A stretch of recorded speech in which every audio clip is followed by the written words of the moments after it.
اعوذ باللہ من الشیطان الرجیم بسم اللہ الرحمن الرحیم السلام علیکم ورحمۃ اللہ وبرکاتہ ونعمتہ ومغفراتہ وجنت الحلالہ ودوزخ الحرامہ۔ ٹرو اسلامک انفو کی طرف سے میں آپ سب لوگوں کو خوش آمدید کہتا ہوں۔ عزیز دوستو، جب بھی کوئی گرہن لگتا ہے تو سب سے زیادہ پریشان حاملہ خواتین ہوتی ہیں، اور ان کے گھر والے ان کو ایسی ایسی چیزیں بتاتے ہیں جس کا اسلام میں کوئی بھی ثبوت ثابت نہیں ہے۔ جیسے گھر والے حاملہ خاتون کو بولیں گے کہ تو نے کوئی دھاڑ والی چیز کا استعمال نہیں کرنا، لیٹنا نہیں، سونا نہیں، بیٹھنا نہیں، جب سورج گرہن ہو رہا ہو تو چلتے رہنا ہے، بیٹھنا نہیں، دیوار یا دروازے پہ سیدھی لکیر لگانی ہے، اور جب آپ نے چلنا ہے تو بالکل سیدھا چلنا ہے، اور کوئی بھی دھاڑ والی چیز جیسے کینچی چھری کا استعمال نہیں کرنا۔ اور عزیز دوستو، اس پریگننٹ لیڈی کو اس حد تک ڈرایا اور پریشان کیا جاتا ہے کہ جس کا اندازہ نہیں لگایا جا سکتا، اور وہ بیچاری بچی صرف اسی پریشانی میں کہ کہیں میرے بچے کو کوئی پرابلم نہ ہو جائے، یا کہیں یہ سورج گرہن میرے بچے کو متاثر نہ کر دے، وہ چپ کر کے تمام لوگوں کی باتیں سنتی بھی ہے اور اس پہ عمل بھی کرتی ہے۔ عزیز دوستو، یاد رکھیں، آپ صلی اللہ علیہ وسلم نے فرمایا، سورج اور چاند اللہ کی نشانیوں میں سے نشانیاں ہیں، یہ کسی کے مرنے یا زندہ ہونے سے نہیں لگتا۔ جب بھی تم گرہن لگتے ہوئے دیکھو تو نماز کی طرف لپکو اور استغفار شروع کر دو۔ عزیز دوستو، یاد رکھیں، جو ریڈیشن گرہن کے وقت آسمان سے نیچے آتی ہیں وہ بے شک پریگننٹ لیڈی اور اس کے بچے کے لیے اچھی نہیں ہوتی۔ اور 14 دسمبر 2020 کو سورج گرہن پاکستان، انڈیا، بنگلہ دیش سمیت 56 سے زیادہ ملکوں میں دیکھا جائے گا، یعنی کہ 56 کنٹریز میں دیکھا جائے گا۔ تو عزیز دوستو، جب آپ سورج گرہن ہوتا ہوا دیکھیں، خصوصی طور پر جو پریگننٹ لیڈی ہیں وہ یہ عمل کریں، انشاءاللہ آپ کا بچہ اللہ پاک کی حفاظت میں رہے گا، اور آپ کو یا آپ کے بچے کو گرہن سے کوئی بھی نقصان نہیں ہوگا۔ عزیز دوستو، جس وقت گرہن لگ رہا ہو تو وہ پریگننٹ لیڈیز یعنی کہ حاملہ خواتین اپنے کمرے میں ہی رہیں، اور اگر وہ نماز پڑھنے کی کنڈیشن میں موجود ہیں تو نماز کسوف ضرور پڑھیں۔ کسوف سے مراد سورج گرہن ہے، یہ وہ نماز ہے جو آپ صلی اللہ علیہ وسلم سورج گرہن کے وقت پڑھتے تھے، اور اس نماز کا طریقہ آپ ایک نیت سے ہی سمجھ جائیں گے۔ میں نیت کرتا ہوں یا میں نیت کرتی ہوں 2 رکعت نفل نماز کسوف کی، واسطے اللہ پاک کے منہ میرا طرف قبلہ شریف، اللہ اکبر۔ اور اگر وہ بچی نماز نہیں پڑھ سکتی تو جب سورج گرہن لگ رہا ہو تو سب سے پہلے وہ ایک تسبیح استغفر اللہ کی پڑھے، یعنی کہ استغفر اللہ، استغفر اللہ، استغفر اللہ، ایک تسبیح مکمل استغفر اللہ کی پڑھے، اور اس کے بعد ایک تسبیح ربی حبلی من الصالحین، ربی حبلی من الصالحین، اے اللہ مجھے نیک اور صالحہ اولاد عطا فرما۔ عزیز دوستو، ایک تسبیح وہ پریگننٹ لیڈی اس کی پڑھ لے، اول و آخر ایک ایک مرتبہ درود ابراہیمی،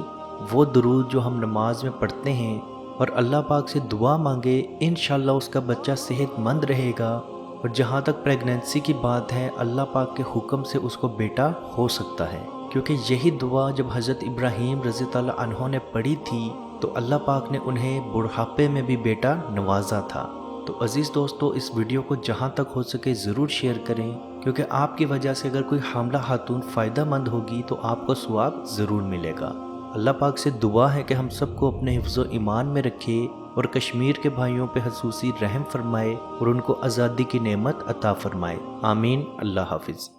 یا رسول اللہ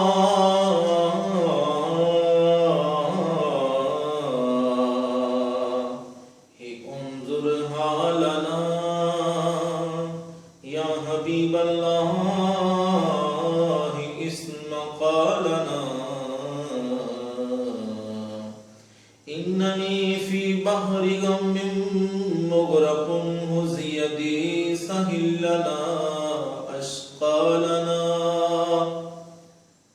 اے مالک و مولا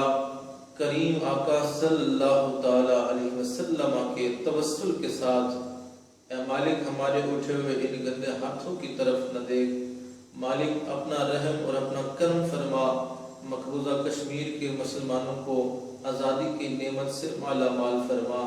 اے اللہ، اس حال کے اندر جب کہ ان پر ظلم و ستم ہو رہے ہیں، اس قدر ان پر مصائب اور آلام ہیں، اے مالک و مولا اس ماہ مقدس کی مقدس گھڑیوں کا صدقہ، اے اللہ کشمیر کے مسلمانوں کو آزادی کی نعمت سے مالا مال فرما۔ اے مالک جو ان پر مصائب اور علام بارش کی طرح برس رہے ہیں، اے مالک تو اپنا خاص فضل اور اپنا کرم فرما، ان کی اس آزمائش کو، اس امتحان کے اندر ان کو کامیاب فرما، ان کی اس آزمائش کو دور فرما۔ اے مالک مولا اپنا کرم فرما، ان کو آزادی کی نعمت سے مالا مال فرما۔ اے مالک ہم گنہگار سیاہکار جو بھی ہیں تیرے محبوب کی امتی ہیں، تجھے تیرے نبی علیہ السلام کا، اس کی محبوبیت کا واسطہ دے کر تجھ سے دعا مانگتے ہیں۔ اے مالک کشمیر کے مسلمانوں کو آزادی کی نعمت سے مالا مال فرما۔ اے مالک ملک پاکستان کو استحکام عطا فرما، ملک پاکستان کی سرحدوں کی خیر فرما، ملک پاکستان کی سرحدوں پر پہرا دینے والے نوجوانوں کو الہ العالمین ہمت اور حوصلہ عطا فرما۔ ملک پاکستان اور دنیا کے اندر اسلامی مملکت کے جتنے بھی حکمران ہیں، اے مالک ان کو شرم و حیا عطا فرما۔ اے مالک ان کو کفار کی آنکھوں میں آنکھیں ڈال کر بات کرنے کا حوصلہ اور ہمت عطا فرما۔ اے مالک و مولا اسلامی ملکوں کو اکٹھے ہو کر اے مالک و مولا کشمیر کی سلامتی کے لیے، حق حدرادیت کے لیے آواز اٹھانے کی توفیق عطا فرما۔ اللهم ربنا تقبل منا انك انت السميع العليم وتب علينا يا مولانا انك انت التواب الرحيم۔ در نبی پر پڑا رہوں گا،